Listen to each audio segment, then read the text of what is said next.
الحمد لله نحمده ونستعينه ونستغفره ونؤمن به ونتوكل عليه. الحمد لله تعالى فاكر عليه والصلاة والسلام على من كان نبي آدم بين الماء والطين، والصلاة والسلام على إمام المشرقين وإمام المغربين. أما بعد، فقد قال الله تبارك وتعالى في القرآن المجيد والفرقان الحميد: فأعوذ بالله من الشيطان الرجيم، بسم الله الرحمن الرحيم. وإن كنتم تحبون الله فاتبعوني يحببكم الله. صدق الله العظيم وصدق رسوله النبي الكريم والمهدي البعض العظيم، ونحن على ذلك لمن الشاهدين والشاهدين الذاكرين المنذرين، والحمد لله رب العالمين.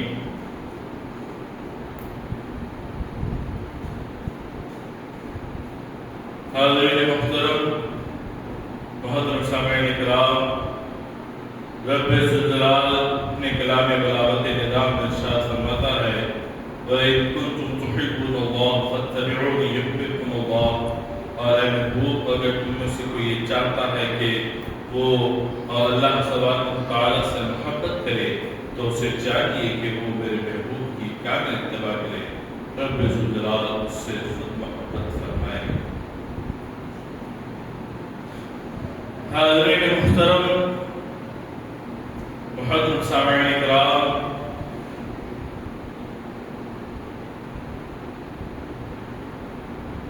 رسول اکرم صلی اللہ علیہ وسلم یہ وہ شخصیت ہے جو وجہ تخلیق کائنات ہیں.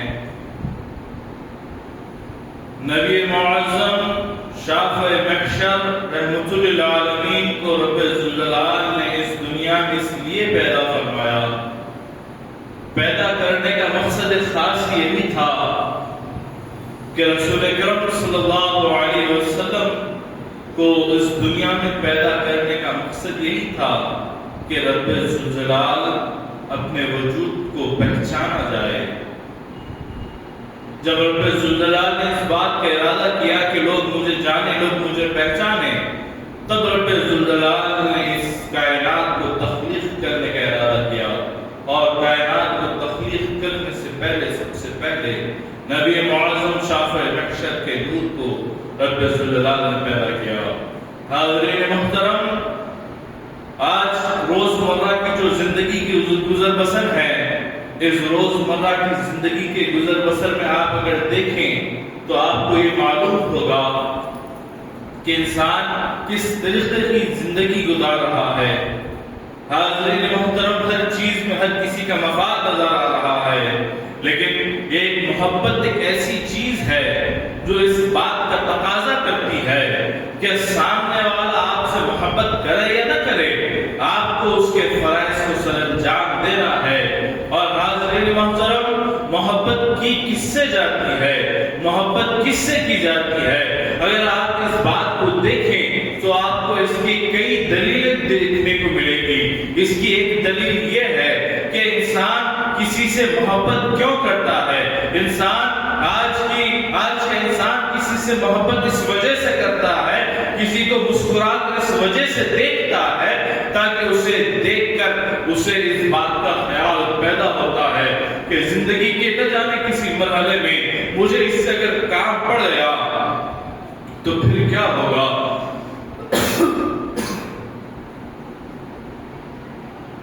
زندگی کے کسی مرحلے میں اگر مجھے اس کی ضرورت پڑ گئی تو اس کو اس وقت کے لیے میں سنبھال کر رکھتا ہوں تاکہ اس وقت اس کا استعمال کیا جائے.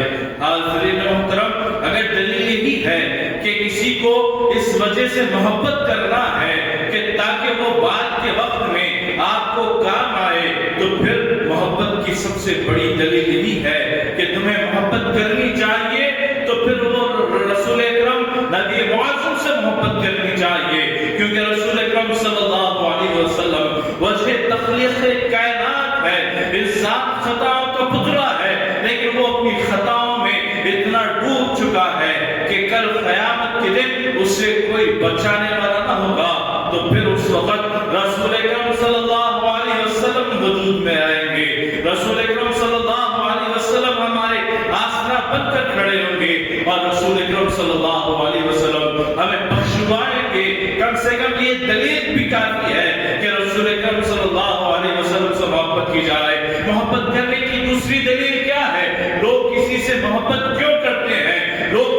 محبت اس وجہ سے بھی کرتے ہیں کہ وہ بہت سونا نظر آتا ہے، وہ بہت خوبصورت نظر آتا ہے، اس کے نئے نقش بہت ہی پیارے نظر آتے ہیں۔ کسی سے محبت کرنے کی یہ بھی دلیل ہے، تو پھر اس رسول اکرم صلی اللہ علیہ وسلم سے محبت کیوں نہ کی جائے؟ کیونکہ اس کے چہرے کو رب ذوالجلال نے والضحیٰ کہا، اس کی زلفوں کو واللیل اذا سجا کہا۔ وہ رسول اکرم صلی اللہ علیہ وسلم کے حسن کے کیا کہنے کہ دیکھنے والوں پر اس کا اثر ایسا طاری ہوتا تھا کہ جس کی کوئی انتہا نہ تھی۔ حاضرین محترم، لوگوں نے پوچھا کہ حسن یوسف کا اثر کیا تھا؟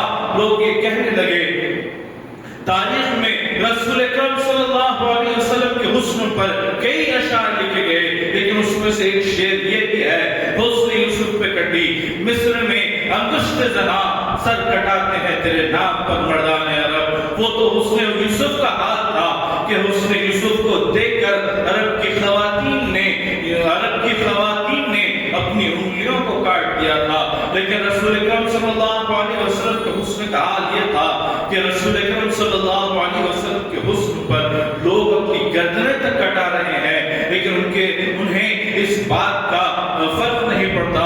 حاضرین محترم، ایک وقت کا واقعہ ہے کہ ایک قافلہ تھا جس کا گزر کہیں سے ہو رہا تھا۔ رسول اکرم صلی اللہ علیہ وسلم بھی اس جگہ سے گزرے۔ رسول اکرم جب اس جگہ سے گزرے تو رسول اکرم صلی اللہ علیہ وسلم نے کیا دیکھا؟ حاضرین محترم، آج کا جس طریقے کا معاشرہ ہے، لوگوں کو اچھی گاڑیاں نظر آتی ہے۔ اس وقت کی اچھی گاڑیاں اس وقت کے بہترین اونٹ ہوا کرتے تھے، جسے سرخ اونٹ بھی کہا جاتا تھا۔ ایک سرخ اونٹ رسول اکرم صلی اللہ علیہ وسلم کو دکھایا گیا۔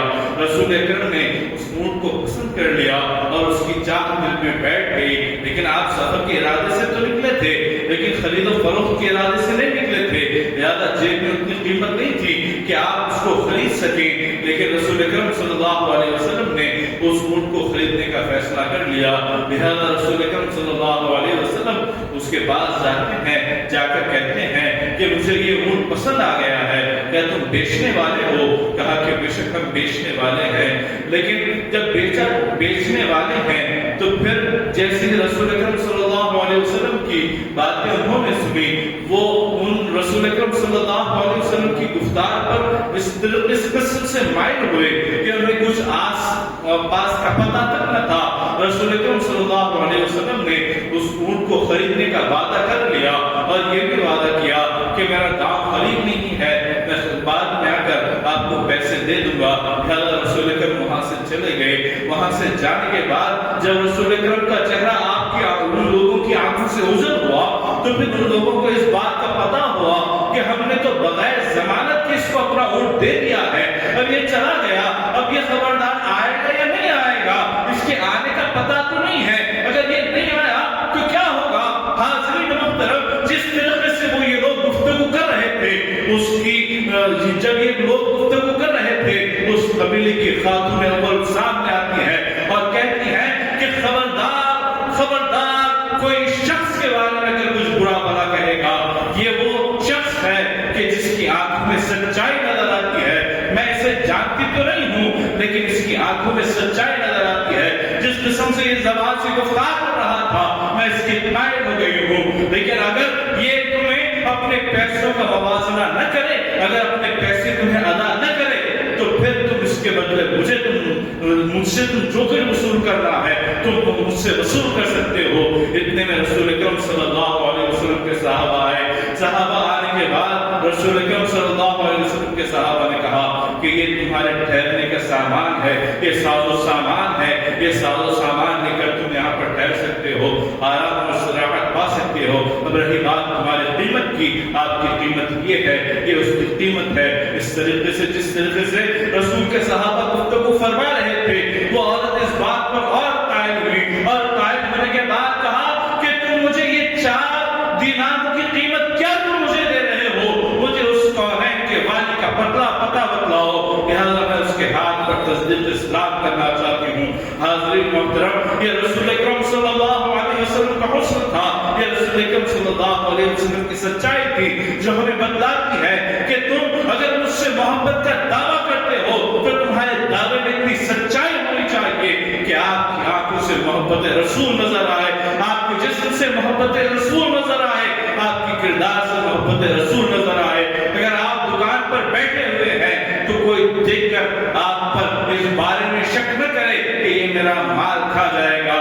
حاضرین محترم، یہ رسول اکرم صلی اللہ علیہ وسلم نے ہمیں بتلایا، یہ رسول اکرم صلی اللہ علیہ وسلم نے ہمیں سکھلایا کہ رسول اکرم صلی اللہ علیہ وسلم کی سیرت ہمیں اسی بات کا درس دے رہی ہے کہ تم رسول اکرم صلی اللہ علیہ وسلم کی سیرت پر اس طریقے سے عمل کرو تاکہ تم پر کوئی آنکھ اٹھانے والا بھی نہ ہو. حاضرین محترم، صحابہ نے ہمیں بتلایا کہ رسول اکرم صلی اللہ علیہ وسلم سے کس طریقے سے محبت کی جائے. رسول اکرم صلی اللہ علیہ وسلم کے صحابہ اور رسول اکرم ایک راستے سے گزر کر رہے تھے. ایک گھر تھا کہ جس گھر کو دیکھ کر رسول اکرم صلی اللہ علیہ وسلم نے ناپسندیدگی کا اظہار کیا. صرف ناپسندیدگی کا اظہار کیا تو پھر اس کے بعد آپ آگے چل دیے. ایک صحابی آئے اور صحابی آنے کے بعد اس گھر کے مکان مالک سے کہا کہ آپ کے گھر کو دیکھ کر رسول اکرم صلی اللہ علیہ وسلم نے ناپسندیدگی کا اظہار کیا. ناپسندیدگی کے اظہار پر اس شخص نے یہ قیاس کی، اس شخص نے یہ ارادہ کیا کہ یہ چیز رسول اکرم صلی اللہ علیہ وسلم کو پسند نہیں ہے، لہذا اس آدمی نے اپنے تمام کے تمام گھر کو ڈھیر کر دیا. کسی دوسرے تیسرے دن رسول اکرم کا وہاں سے گزر ہوا تو کیا دیکھتے ہیں کہ یہاں پر گھر تھا اور اب ملبہ پڑا ہوا ہے. اس ملبے کو دیکھ کر رسول اکرم صلی اللہ علیہ وسلم نے پوچھا کہ یہاں پر تو گھر ہوا کرتا تھا. وہ صحابی سامنے آئے. سامنے آنے کے بعد انہوں نے کہا کہ یا رسول اللہ، جس چیز کو آپ کی آنکھیں ناپسندیدگی کا اشارہ کریں تو پھر وہ چیز اس دنیا میں وجود میں رہنا ہمارے لیے مناسب نہیں ہے، لہذا ہم نے اس گھر کو مسمار کر دیا. حاضرین محترم، عشق و محبت کی یہ مثال ہمیں صحابہ بتلا رہے ہیں اور ہم سے یہی تقاضا کر رہے ہیں کہ جو چیز رسول اکرم صلی اللہ علیہ وسلم کو پسند نہیں ہے، آپ کو چاہیے کہ آپ اپنے وجود سے ان تمام تر چیزوں کو نکال پھینکو. آپ کی کبر رسول اکرم کو پسند نہیں ہے، آپ کا غرور رسول اکرم کو پسند نہیں ہے، آپ کا جھوٹ رسول اکرم کو پسند نہیں ہے، آپ کی ریاکاری رسول اکرم کو پسند نہیں ہے. حاضرین محترم، اسی لیے یہ تمام تر چیزیں آپ کو چاہیے کہ آپ اپنے وجود سے نکال پھینکیں. حاضرین محترم، محبت کا تقاضا یہی ہے. حاضرین محترم،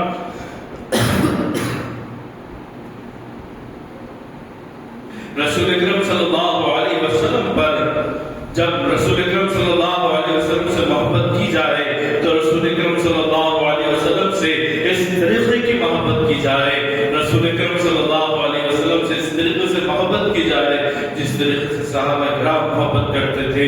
رسول اکرم صلی اللہ علیہ وسلم ایک مرتبہ بہت ہی ظاہری فاقے کا شکار تھے اور ظاہری کمزوری آپ کو محسوس ہو رہی تھی. اس کیفیت کو دیکھ کر صحابہ تمام کے تمام صحابہ بے چین تھے. ایک صحابی رسول نے رسول اکرم کو اس کیفیت میں دیکھا. رسول اکرم کو جب اس کیفیت میں دیکھا وہ صحابی رسول بہت ہی متفکر ہوئے، لہذا فوراً آپ گھر پر گئے. گھر پر جانے کے بعد رسول اکرم صلی اللہ علیہ وسلم کے لیے گھر سے کچھ پوچھا، گھر میں تلاش کیا. گھر میں کوئی چیز ایسی موجود نہیں تھی جو رسول اکرم کے فاقے کو مٹا سکے، لہذا آپ نے اپنے دوست احباب سے پوچھا. دوست احباب بھی اس بات سے تاثر ہو گئے، لہذا انہوں نے بھی کچھ فراہم نہ کیا. لہذا آپ فوراً ایک باغ کی جانب گئے جو ایک یہودی کا باغ تھا. اس یہودی کے باغ میں آ گئے اور جانے کے بعد کہا کہ اس باغ میں مجھے مزدوری کرنی ہے، کیا کوئی آدمی موجود ہے جو میری صدا کو سنے گا؟ لہذا باغ کا مالک سامنے آتا ہے. سامنے آنے کے بعد وہ یہ کہتا ہے کہ بے شک آج نوکر نہیں آیا ہے، کچھ جھاڑوں کو پانی بھی ڈالنا ہے، لہذا اگر تم جھاڑوں کو پانی ڈال دو گے تو پھر تمہاری صدا سنی جائے گی. لہذا ایک بالٹی کے بدلے تمہیں ایک کھجور دیا جائے گا. لہذا وہ آدمی، وہ صحابی اس بالٹی کو نکالتے ہیں. اس بالٹی کو نکالنے کے بعد اپنے دامن کو پھیلاتے ہیں. آپ کے دامن میں ایک کھجور رکھ دی جاتی ہے. اس کے بعد ایک آپ بالٹی نکالتے ہیں اور ایک کھجور آپ کے دامن میں رکھ دی جاتی ہے.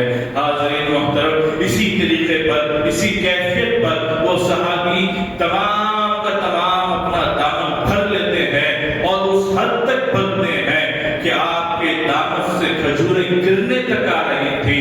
اس کیفیت میں وہ رسول اکرم صلی اللہ علیہ وسلم کے پاس پہنچتے ہیں اور رسول اکرم صلی اللہ علیہ وسلم کے سامنے ان کھجوروں کو نکال دیتے ہیں اور کانپتے ہوئے ہاتھ جب رسول اکرم دیکھتے ہیں اس معصوم ہاتھ پر گڈھے پڑے ہوئے تھے، اس کیفیت کو جب آپ دیکھتے ہیں، آپ نے یہ فرمایا کہ اے صحابی تم نے ایسا کیوں کیا؟ تو صحابی وقت نے کہا کہ بس مجھے آپ سے محبت ہے۔ حاضرین محترم، محبت رسول کی ایسی کئی داستانیں صحابہ کرام نے اپنے خون سے درج کی ہیں، لیکن تمام کے تمام باتوں کا حاصل کیا ہے؟ رسول اکرم صلی اللہ علیہ وسلم کی محبت کا حصول کیا ہے؟ رسول اکرم صلی اللہ علیہ وسلم سے محبت کیوں کرنی چاہیے؟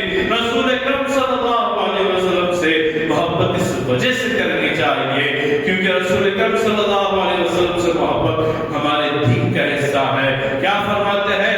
لا یؤمن احدکم حتی اکون احب الیہ من والدہ وولدہ والناس اجمعین۔ تم میں سے مومن نہیں ہو سکتا اس وقت تک کہ تم مجھ سے اپنے باپ سے زیادہ، اپنے مال سے زیادہ، اپنی اولاد سے زیادہ تم مجھ سے محبت نہ کرو۔ اور محبت کیوں نہ کی جائے؟ آپ صلی اللہ علیہ وسلم سے محبت کیوں نہ کی جائے؟ وہ شاعر کیا کہتا ہے؟ وہ عربی شاعر کیا کہتا ہے؟ وہ احسن من لم ترقت عینی واجمل من لم تلد النساء خلقت مبرأ من كل عیب کانک قد خلقت کما تشاء۔ یا رسول اللہ صلی اللہ علیہ وسلم، آپ جیسا حسن و جمال کا پیکر کسی آنکھوں نے دیکھا ہی نہیں، آپ جیسا حسن و جمال کا پیکر کسی ماں نے جنا ہی نہیں۔ آپ کو اسی طریقے پر پیدا کیا گیا ہے جس طریقے پر آپ چاہتے تھے۔ کانک قد خلقت کما تشاء۔ حاضرین محترم، اللہ تعالیٰ کی بارگاہ میں دعا ہے کہ اللہ تعالیٰ ہمیں صراط مستقیم پر گامزن رکھے اور کہنے سننے سے زیادہ عمل کی توفیق عطا فرمائے۔ وآخر دعوانا الحمد للہ رب العالمین۔